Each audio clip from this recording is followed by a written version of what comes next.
Assalamualaikum warahmatullahi wabarakatuh. Dengan saya Ibu Dwi Novitasari, kita akan membahas tentang indera pengecapan.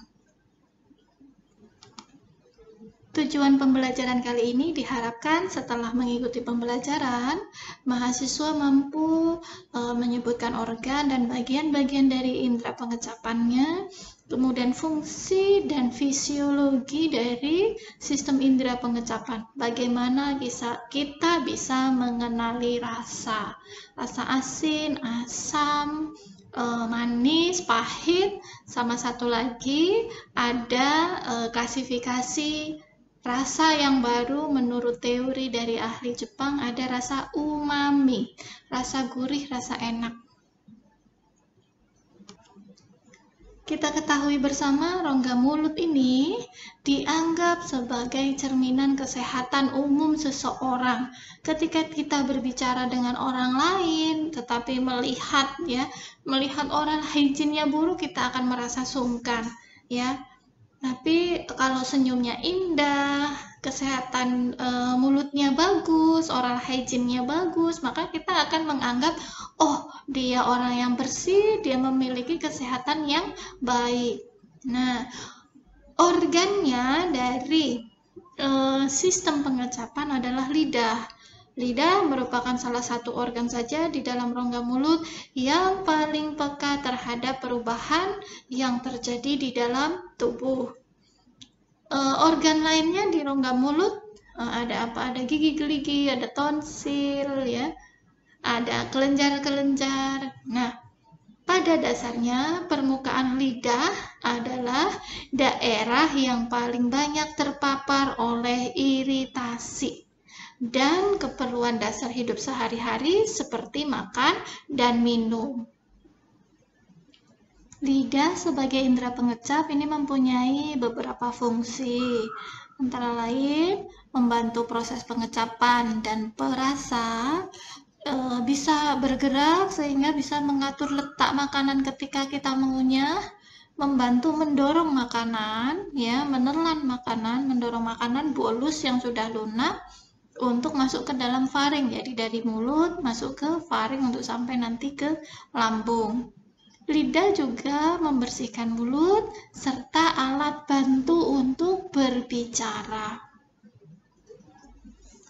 Kalau dari segi anatominya, lidah ini terletak di dalam rongga mulut, berada di basal di bawah mulut, kemudian berwarna merah dengan permukaan yang tidak rata, ada papila-papila. Lidah ini terdiri atas dua kelompok otot, yaitu otot intrinsik dan otot ekstrinsik. Untuk otot intrinsiknya berfungsi melakukan semua gerakan lidah.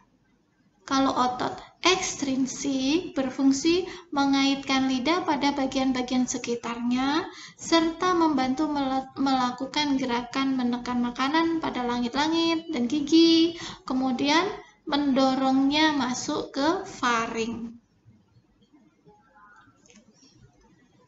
Ini lidah bisa kita kontrol sepenuhnya karena lidah terdiri dari kumpulan otot rangka atau otot skelet, di mana dipersarafi yang bisa kita kendalikan pada bagian lantai, ya, tadi bagian basal mulut. Ini dilapisi oleh membran mukosa atau selaput lendir. Selaput lendir ini tampak kasar karena adanya tonjolan-tonjolan atau papila lidah. Papila lidah ini merupakan akhir dari saraf pengecap. Saraf pengecap yang bisa merasakan ini rasanya apa, ini seluruhnya meliputi di seluruh permukaan lidah. Syaraf-syaraf pengecap inilah yang dapat membedakan rasa makanan. Jadi dari papila-papila ini dapat membedakan rasa makanan, asin, asam tadi. Jumlah papila dari setiap orang belum tentu sama. Laki-laki, perempuan itu juga berbeda. Biasanya perempuan memiliki papila yang lebih banyak dibandingkan laki-laki. Orang yang mempunyai banyak papila akan lebih sensitif, lebih peka terhadap rasa. Oh, nyicipin makanan, oh saya tahu ini bumbunya, ya pakai lada, pakai garam, pakai kunyit dan sebagainya, dia bisa paham karena memiliki sensitivitas yang lebih dibandingkan orang lain. Ini adalah anatomi lidahnya. Ini adalah pangkal lidah. Di sini ada epiglottis. Kemudian ini adalah ujung lidah. Ini midline-nya, midline dari lidahnya. Seluruh permukaan lidah ada papila-papila. Tadi tonjolan-tonjolan. Ada falat papila berada di pangkal lidah. Kemudian fungiform papila serta filiform papila. Pembagian ini karena bentuk papilanya kalau dilihat secara mikroskopi berbeda. Falat papila, fungiform papila berada di tengah, filiform papila di tengah sampai ke ujung. Kemudian ini adalah tonsil kanan dan kiri. Kalau kita bilang A itu ya akan terlihat palatin tonsilnya kanan dan kiri. Kita bicara taste buds. Taste buds itu apa? Nah, organ pengecapan bagian perifer, bagian pinggir itu ada namanya taste bud atau caliculus gustatorius. Gustation itu perasa yang meliputi seluruh permukaan lidah. Taste bud ini memiliki garis tengah yang sangat kecil, 1/30 mm dengan panjang sekitar 1/16 mm.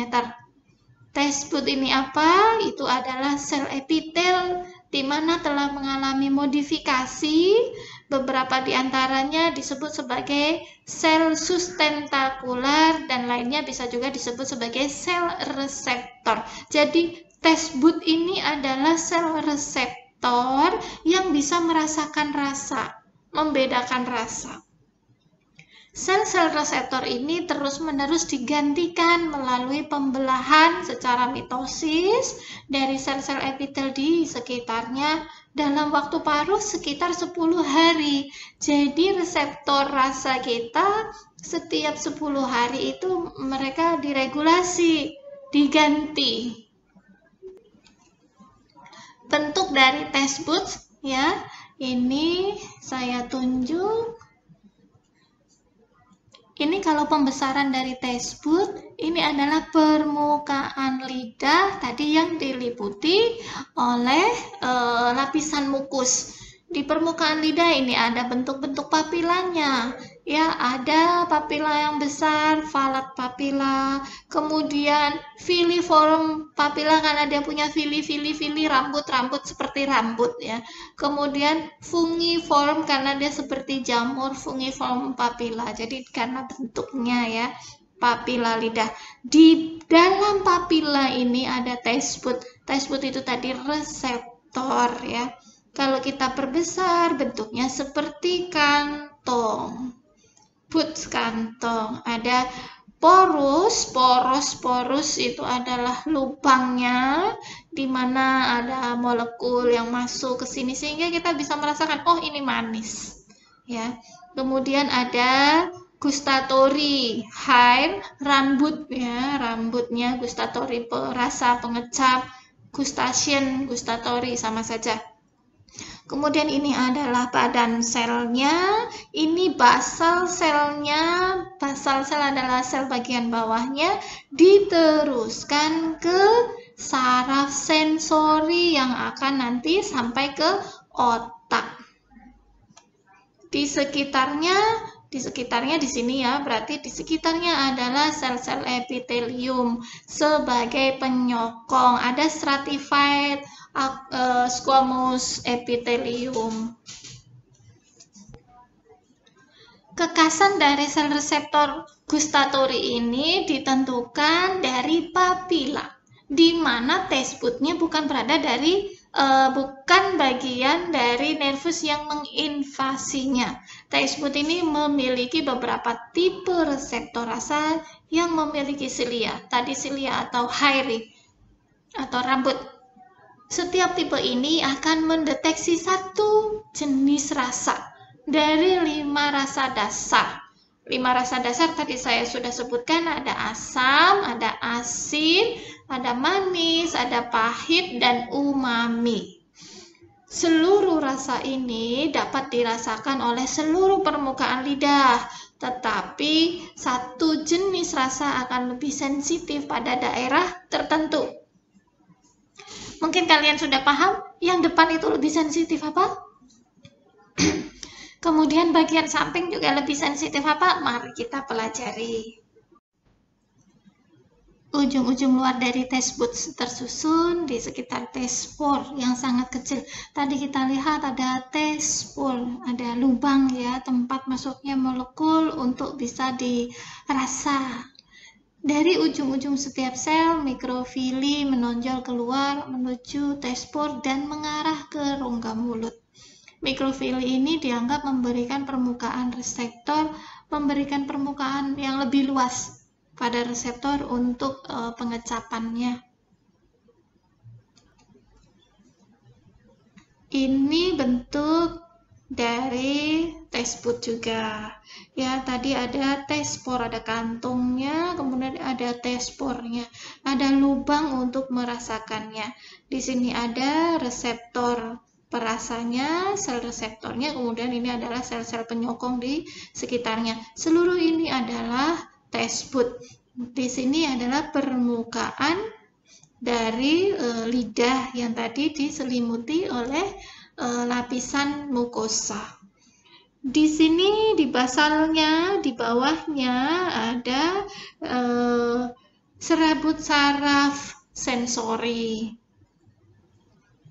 Beberapa dari serabut saraf pengecap dirangsang oleh sel-sel reseptor ini berinvaginasi menjadi lipatan membran sel pengecap yang juga dibentuk oleh banyak vesikel.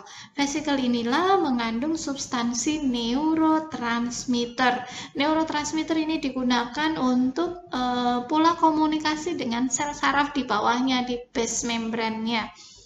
Neurotransmitter yang dilepaskan melalui membran sel untuk merangsang ujung-ujung serabut saraf dalam responnya terhadap rangsang pengecapan.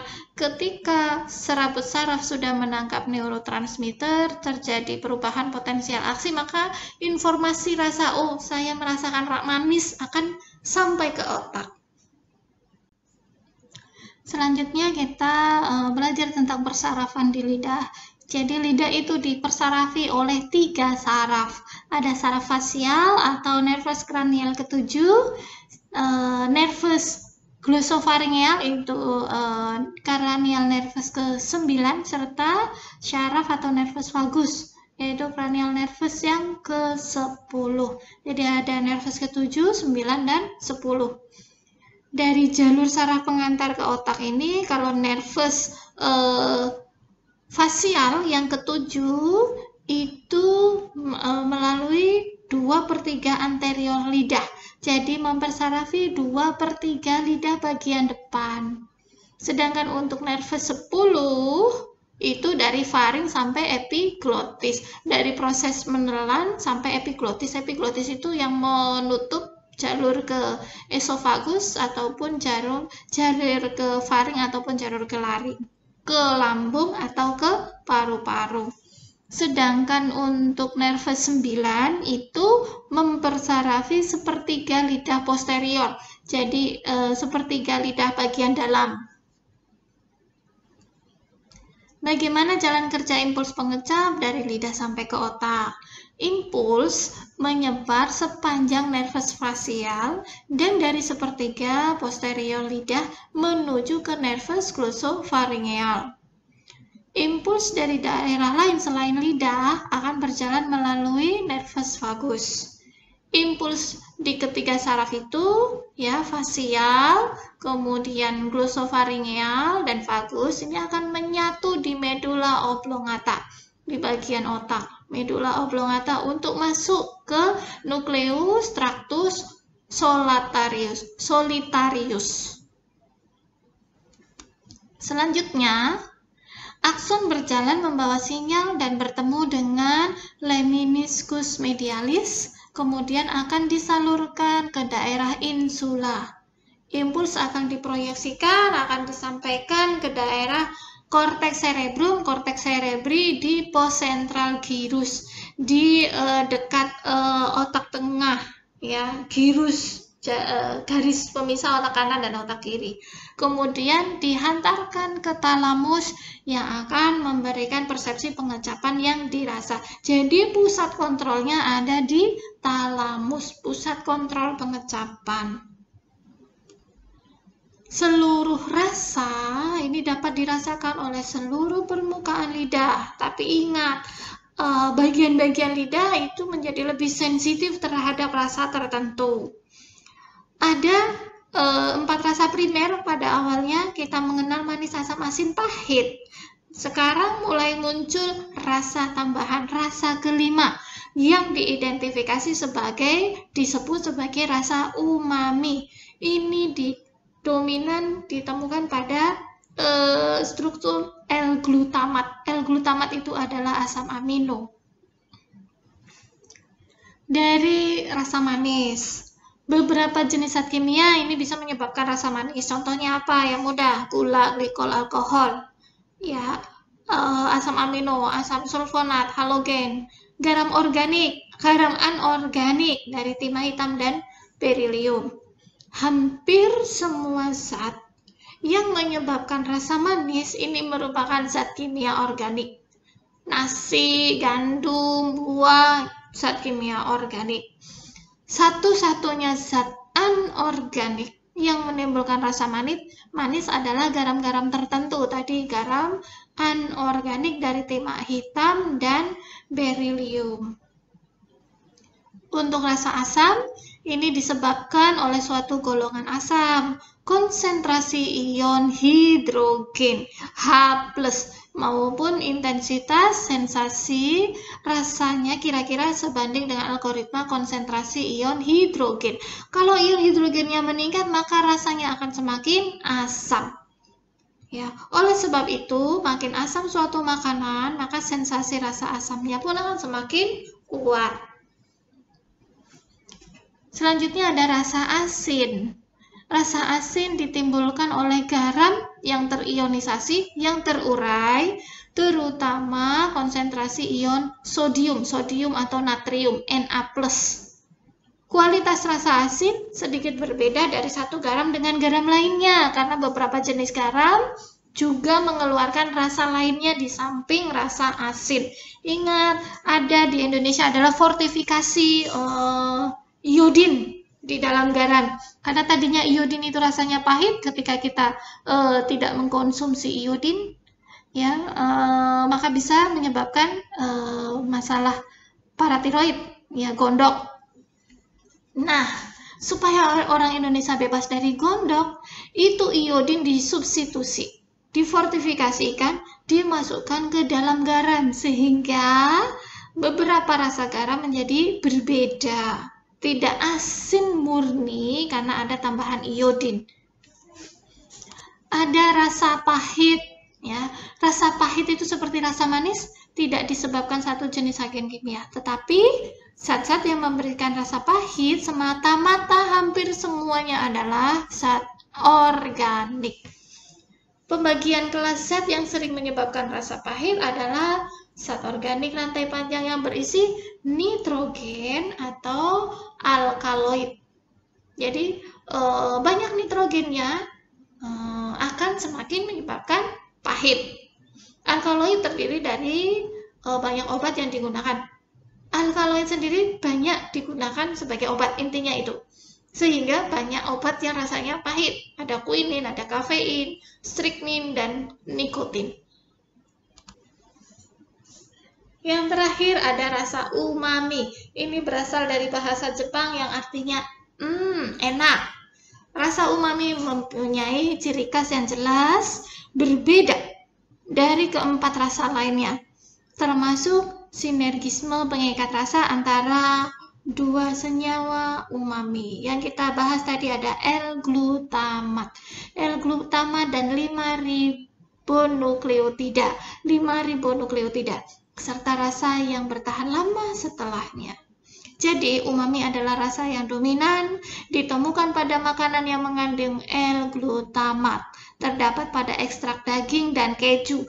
Maka, kalian kenal nggak L-glutamat? Banyak di mana? Monosodium glutamat, ya, MSG. Makanya rasanya enak, gurih. Karena mendapatkan glutamat dari ekstrak daging dan keju. Ini pembagian perasa di lidah. Bagian anterior, depan, akan dominan rasa manis. Kemudian bagian perifer, lateral, ada asam agak di depan, asin di belakang, serta pahit di bagian posterior, di pangkal lidah. Lebih sensitif terhadap rasa pahit. Selanjutnya kita akan membahas tentang fisiologi proses pengecapan. Dari ujung saraf pengecap ini berada, ingat, ada di taste buds. Taste buds ada di seluruh permukaan lidah. Taste buds ini menempel, ya, menempel di papila lidah. Zat-zat kimia yang terlarut dalam saliva akan mengadakan kontak, akan larut, kemudian menempel, merangsang ujung-ujung saraf pengecap yang kemudian timbul impuls, timbul rangsangan. Rangsangan menjalar pada saraf-saraf yang mempersarafi lidah. Ada saraf fasial dan ada saraf glosofaringeal. Impuls dari daerah lain selain lidah juga berjalan bisa tadi melalui nervus vagus. Yang akhirnya rangsangan ini, impuls pada 3 saraf tersebut akan menyatu ke medulla oblongata untuk masuk ke nucleus tractus solitarius. Selanjutnya, ingat kembali tadi proses pengecapan dari medulla oblongata akan berjalan membawa sinyal dan bertemu dengan lemniscus medialis yang kemudian disalurkan ke daerah insula.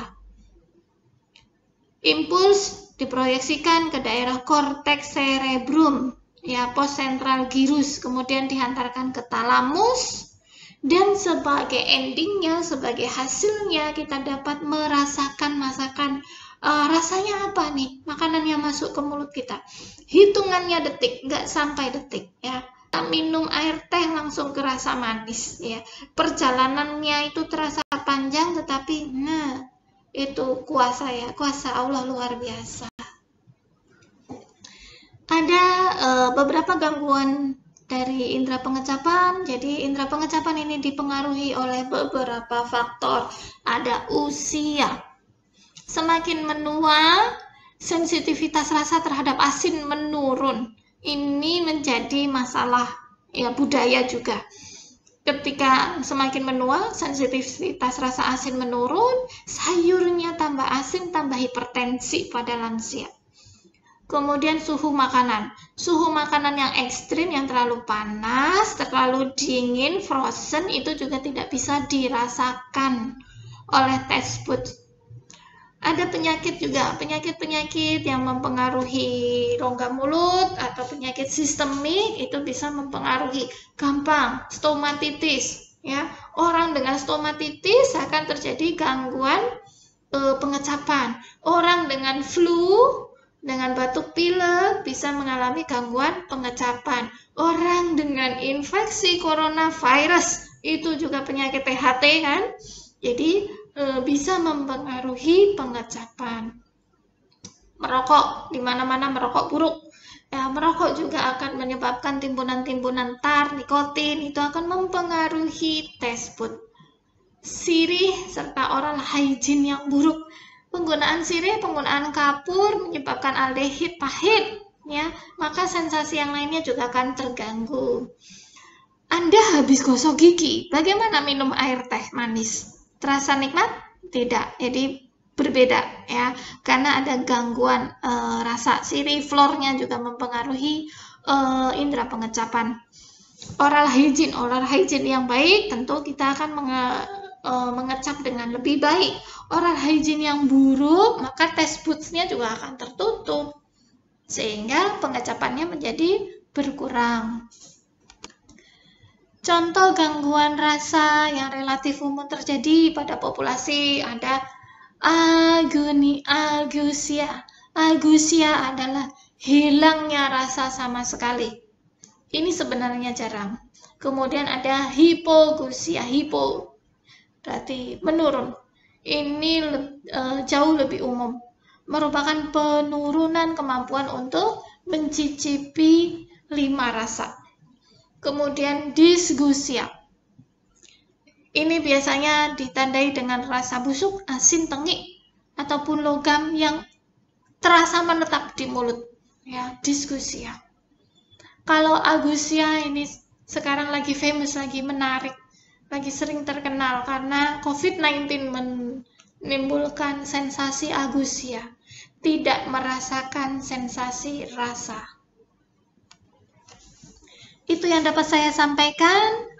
Silakan pelajari dari berbagai sumber lainnya. Mohon maaf bila ada ilmu yang salah. Semoga bermanfaat. Wassalamualaikum warahmatullahi wabarakatuh.